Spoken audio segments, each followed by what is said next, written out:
Many scientists describe primitive man living long ago before the first man, Adam, existed. What about the Stone Age? This week on Creation Magazine Live.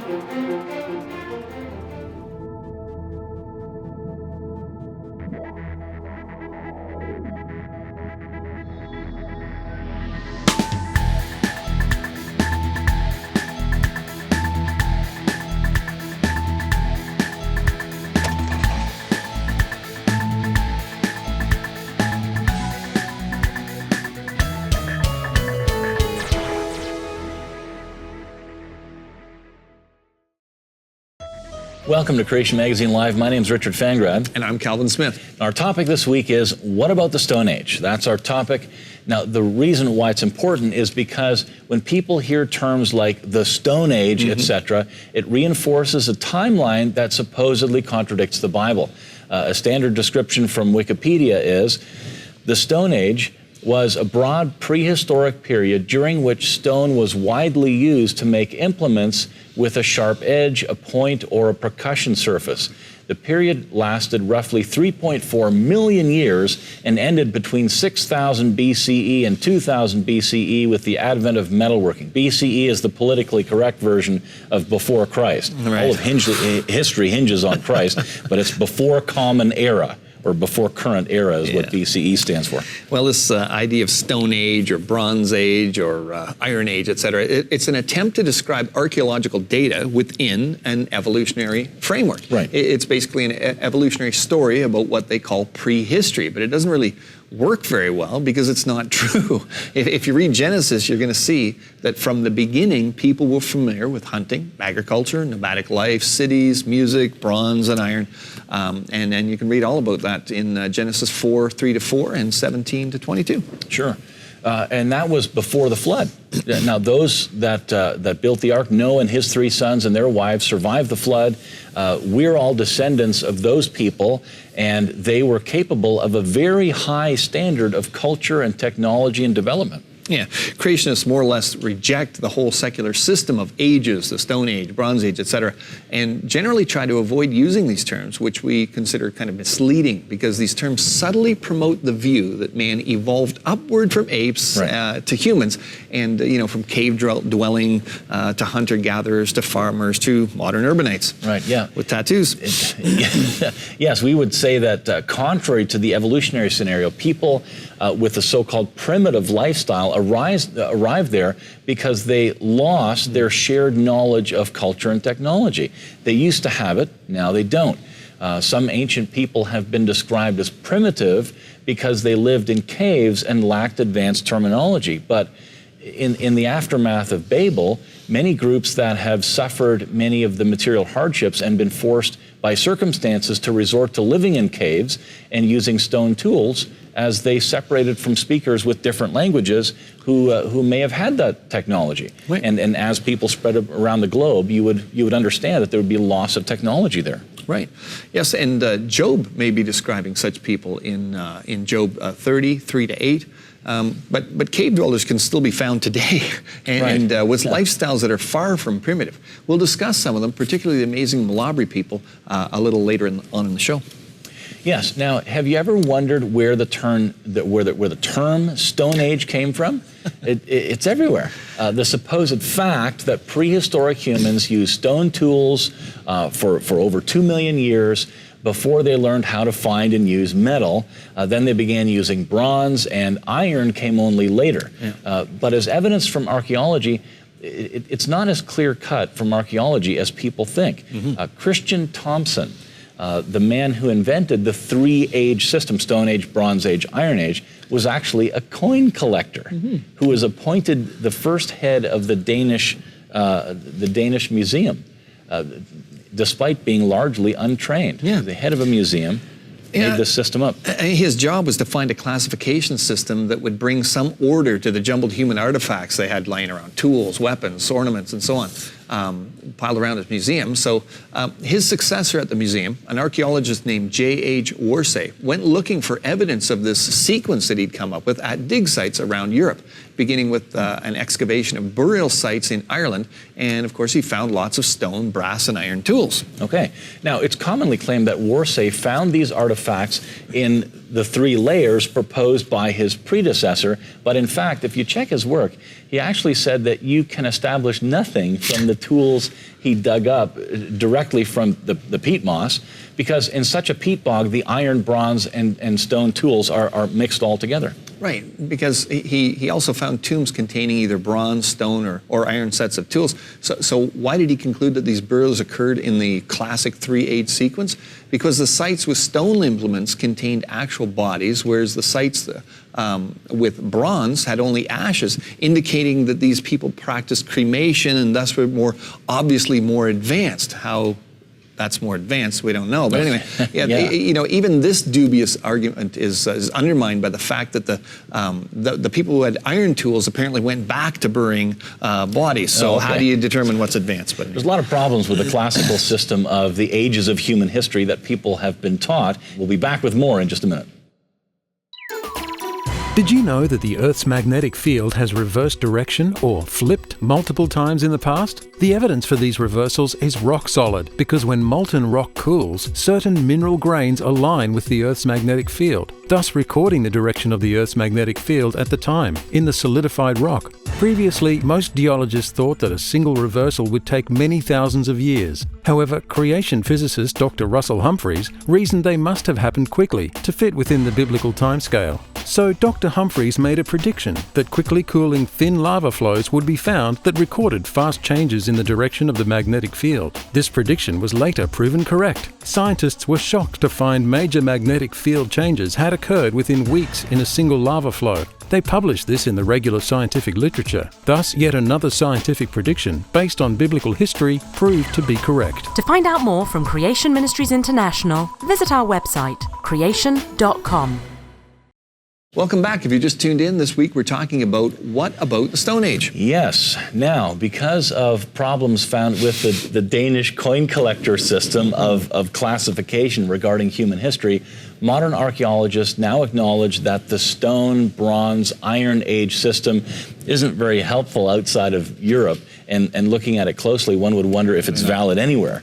Yeah. It appears to be mostly just another instance of dogma about human progress and evolution that's been imposed on the evidence, and we see this all the time. Yeah, and it's not like anthropology isn't, an incredibly important field of study. It is for understanding of man, and of course it has consequences on issues like the value of human life, government, law, ethics, etc. And of course, as it's a topic about history, it relates directly to the creation-evolution debate, because while there have been sequences of technological innovation over time, according to the Bible, all of the basics were well advanced long before Noah's flood in the days of Tubal-Cain, who forged all kinds of tools out of bronze and iron. And, of course, this is versus the evolutionary story of primitive, prehistoric, ape-like, humans developing bigger brains and getting their advancing technology along with that. Right. As a matter of fact, the terms creationist and prehistory don't go well together anyway. In some ways, there's no such thing as prehistory, because the Bible is a historical record that goes right back to the beginning of creation. Now, on the other hand, there have been particular places and periods, for example, where that term prehistory might apply, like Australia, for example, before the Europeans came, when historical events weren't recorded in writing. But the key thing to realize is that the whole of science operates within a paradigm. Right. And the paradigm is basically held together with a story about how everything came to be. And that story is essentially assumed to be true. And, for the naturalistic paradigm, the story begins with the Big Bang. Then you've got astronomical evolution, the formation of the Earth 4.6 billion years ago, geological evolution, chemical evolution, biological evolution, human evolution, and of course you've got cultural evolution, and here we are. Yeah, that's basically the paradigm. A paradigm is a big idea, a concept. all the scientific evidence is interpreted within that view. The paradigm isn't proven, it's merely assumed. Important note. It's like a huge network of ropes and wires with thousands of people working on it, and people kind of adding new wires and removing old ones and lengthening some and tightening others and shortening them and so on. Each researcher works on just their individual bit of the whole network, and what they do is constrained to some extent by what everybody else is doing. Right, exactly. What people need to realize is, of course, there are other ways of looking at the same evidence. This is what we talk about all the time on this show. The biblical paradigm is held together with the history recorded in the Bible. So from the chronogenealogies and of course other data in the Bible, we can build a framework of world history, starting with creation in 6 days, about 6,000 years ago, followed by the fall, pre-flood civilization, the global flood about 4,500 years ago, the Tower of Babel after that, the post-flood dispersion, and of course other post-flood history. Yeah, creationist scientists assume that the biblical paradigm, they assume that as their way of understanding the evidence, assuming this history is accurate. Reliable historical records are indispensable to working out the accurate timelines of history, and the Bible is a supremely reliable historical record. Again, in some ways, there's no such thing as prehistory because the Bible is a historical record that goes right back to creation. Absolutely. Okay, so let's switch gears here a little bit and talk about a specific example. Isolated hunter-gatherer tribes are often viewed in the West as being primitive or pre-agriculture, right. Not yet fully evolved, relics of the Stone Age. So such people are frequently dubbed the people that time forgot. Of course, that's a concept popularized by Edgar Rice Burroughs' classic 1924 novel, or of course you've got the 1977 Hollywood movie version, the comic book adaptation, all that stuff. However, faced with intriguing new evidence, anthropologists are having to completely rethink the primitive worlds, people lost in time stereotype. The Malabri people, when we get back. Are you skeptical about Christianity? Perhaps you're a Christian but know someone who won't consider Christianity. Christianity for Skeptics is one of CMI's most popular books. Written by Drs. Steve Kumar and Jonathan Sarfati, this powerful resource refutes many attacks on the Christian faith. It contains cutting-edge research, solid theology, and a summary of the Christian roots of science. Questions about Islam, atheism, suffering, evidence for God, and more are answered. Full of bright, catchy illustrations and a sleek modern style, this book draws in any reader. Purchase this resource and many others at creation.com. On this week's episode, we're talking about what about the Stone Age? That's our topic. Right. Now, ranging through mountain forests across parts of northern Thailand and western Laos, the Malabri people were first discovered by Europeans in 1936. They had no agriculture. Instead, they hunted and foraged for wild food in the jungle. The region only, they're the region's only hunter-gatherers, actually. Now, the Malabri lived as forest nomads, moving frequently and rarely showing themselves to outsiders. That's why they weren't discovered for quite a while. Yes, however, the Thai people knew of their existence, calling them the Phao Thong Luang people. The people of the yellow leaves is what it means. This is because they would abandon their temporary bamboo stick dwellings thatched with banana leaves after a week or so when the leaves turned yellow. That's how they got that name. Their enigmatic lifestyle caused anthropologists to conclude that the Malabri had descended through the ages unchanged, perpetuating a culture that predates agriculture, as some of the quotes suggest. In short, scientists consider that the Malabri people were relics of the Stone Age. That's how they were described. Yeah, but one of the neighboring hill tribes, the Tin Prey, an agricultural people, tell a very different account of the Malabri origins. Yes. The Tin Prey have a story passed down from generation to generation to explain the origin of their secretive hunter-gatherer neighbors. Several hundred years ago, they say, the Tin Prey, they banished 2 of their young children from their farming community, sending them downriver on a raft. The children, a boy and a girl, survived and escaped into the jungle. They kept themselves alive by gathering the fruit of the forest and hunting what they could, and in time had offspring of their own. And thus the banished boy and girl, according to the Tin Prey, became the founders of the Malabri tribe. Okay, but this account was labeled by others as a tribal myth. It simply didn't fit with the recognized evolutionary progression for the development of human cultures. That is, the hunter-gatherer predates farming and not the other way around. Right. The Malabri today consist of around 300 people.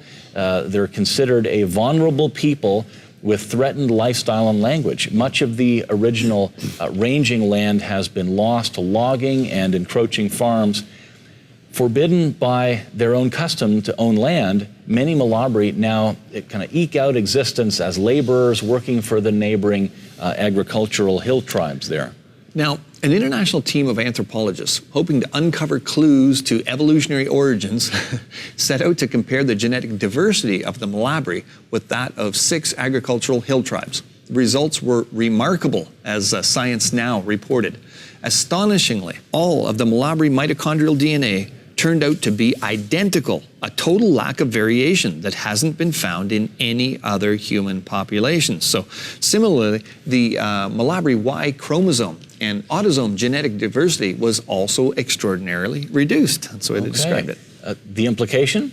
Because the Malabri are genetically nearly identical, they must have come from a very limited gene pool. In fact, researchers conclude that the Malabri population descends from just one female and just one to 4 males, something like that, who lived about 500 to 800 years ago. And because of the similarities in genetic makeup between the Malabri and the agricultural hill tribes, the researchers conclude that the most probable explanation for the origin of the Malabri is an extreme founder event from an agricultural group followed by adoption of a hunter-gatherer lifestyle, and that the neighboring agricultural group was, quote, at least closely related to the present-day tin prey.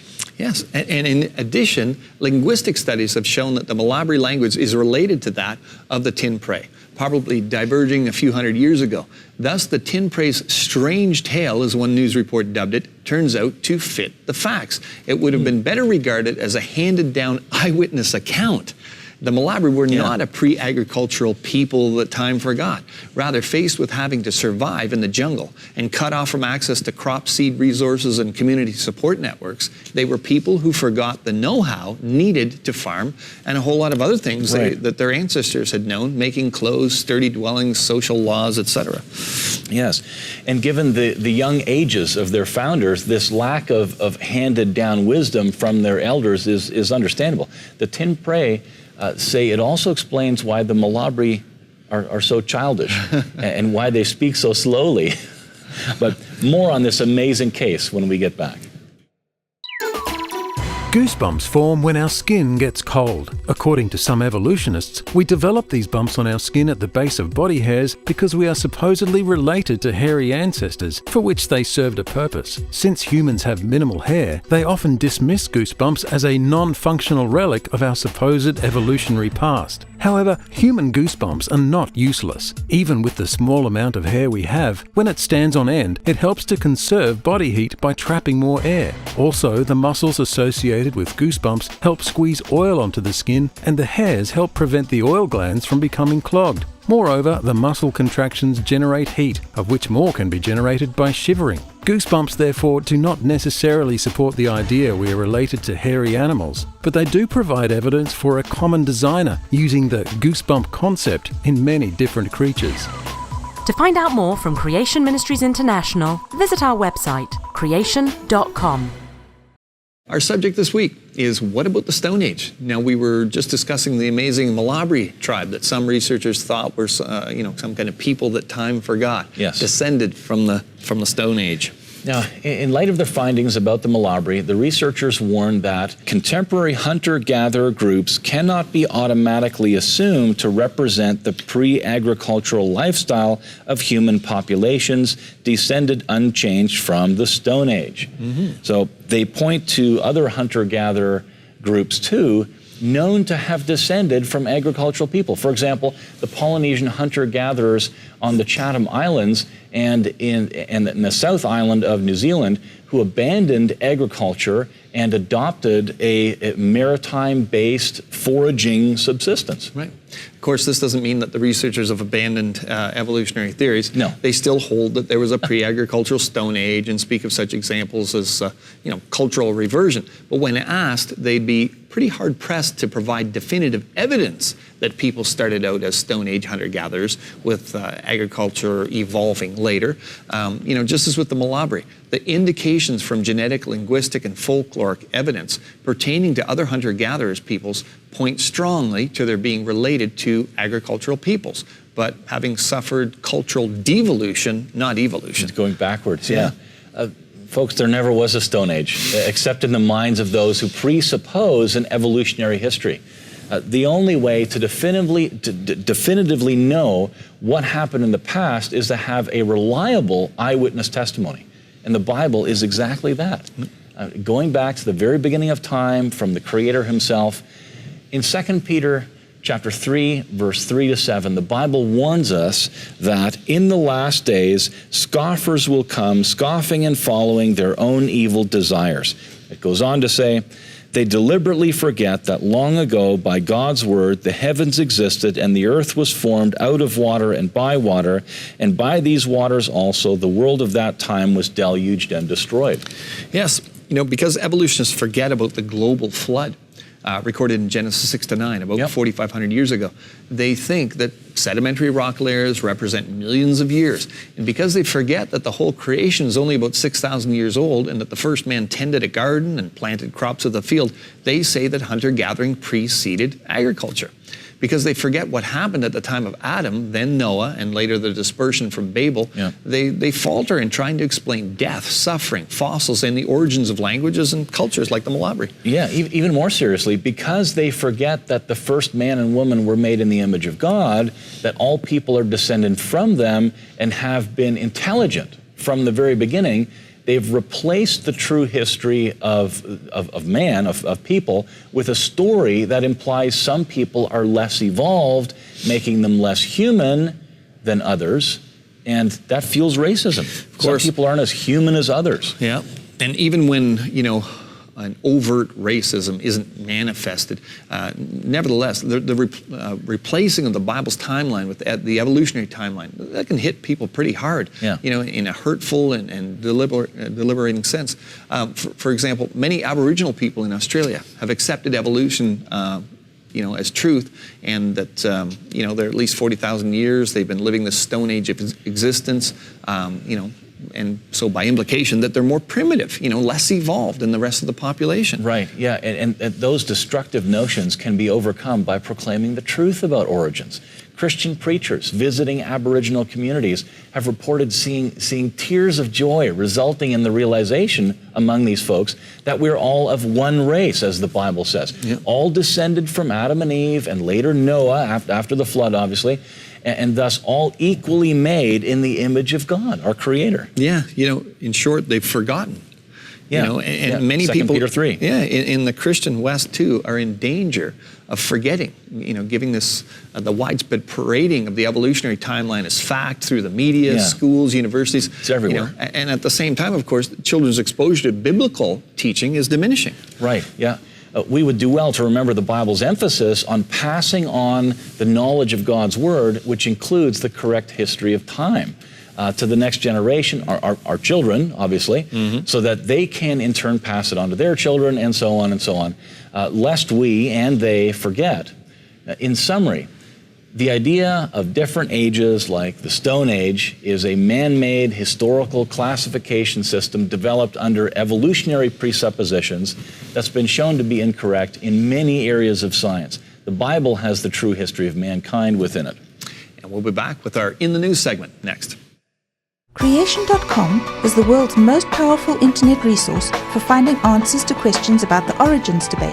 It includes an online store where you can browse through hundreds of the world's leading creationist books, DVDs, and related materials. Scientists and researchers from around the world have contributed more than 8,000 articles, many of which have appeared in leading creationist publications over more than 30 years. Creation or evolution? When the results are in, which one is supported by scientific observations? Find out at creation.com. Well, welcome back. This is the In the News segment, and I don't think since we've had that great article about how our face shape evolved because of getting punched in the face. Remember that really cool news article? We've never had quite as interesting a topic here. This was from the National Post recently. They had a news article called "The Shape of the Future Is obesity a crisis or just the latest stage of evolution? Okay, and the article, we'll try to get through this here. As early as April, new obesity treatment could be approved in the U.S. and soon after in Canada. This is from the National Post in Canada, that allows users to aspirate or drain 30% of the food they eat from their stomachs before their bodies can absorb the calories. Hey. The procedure involves implanting a skinny tube in the upper part of the stomach and connecting it to a loonie-sized port on the outside of the abdomen. After meals, a small device is attached to the port's valve. The valve is rotated open, and some of the gut's contents can be emptied into a toilet. The device's makers claim it's a low-risk, minimally invasive, and totally reversible way to lose weight. Although it sounds suspiciously, I'll get it, suspiciously like engineered bulimia, but then our hunger for something, anything to make us thinner, knows no bounds. That's how the article begins. Yeah, which is pretty disgusting, actually. Let's just face that. It's pretty disgusting. Yeah. But, okay. I mean, the rest of the article, the whole premise of the article is they're trying to make a connection between the theory of evolution and the fact that some people are rather rotund. Now, of course, we would acknowledge the fact that there are medical conditions that obviously, cause people to be, to keep on weight and stuff like that. But of course, trying to link the theory of evolution, this is the next stage in evolution, to the fact that some people are obese is rather ridiculous. I mean, is it only North Americans that are evolving, or is this, how come the Europeans don't seem to be evolving in the same shape as the North Americans? Cultures that are staying thinner and not seeing the obesity epidemic, they're not evolving very quickly then, are they? Throughout this article, there are some very interesting pictures, and the whole creation evolution debate is portrayed throughout. For example, there's one picture here, and it's got Adam and Eve in the garden, the tree, right, the serpent, and they're eating the fruit, and but they're not just eating one piece of fruit. Look at all the pieces of fruit they've eaten. Oh yeah. That's why they're so large, right? So Adam and Eve. Interesting how they're talking about evolution, but they bring in the biblical account. Back to the biblical account. And then there's the picture of, Michelangelo's God reaching out to man, the that creation famous of Adam. creation of Adam. And of course, Adam's quite large in this picture. Well, here's an interesting one. It's the classic ape to man series. Okay, so you've got your ape-like creature there, and then you've got your darker kind of ape man kind of thing. And he's pretty thin, right? Yeah. And then you've got your Caucasian, the skinny thin white Caucasian, guy. And then you turn into a fat Caucasian. Wow. So we've mentioned this before, like the classic that's in all of your textbooks, the classic ape to human sequence. What's the shade of the skin in the people? Have you noticed that? It's always the dark-skinned hairy apes. Wow. So turning evolution is saying that black people are less evolved than white people. Right.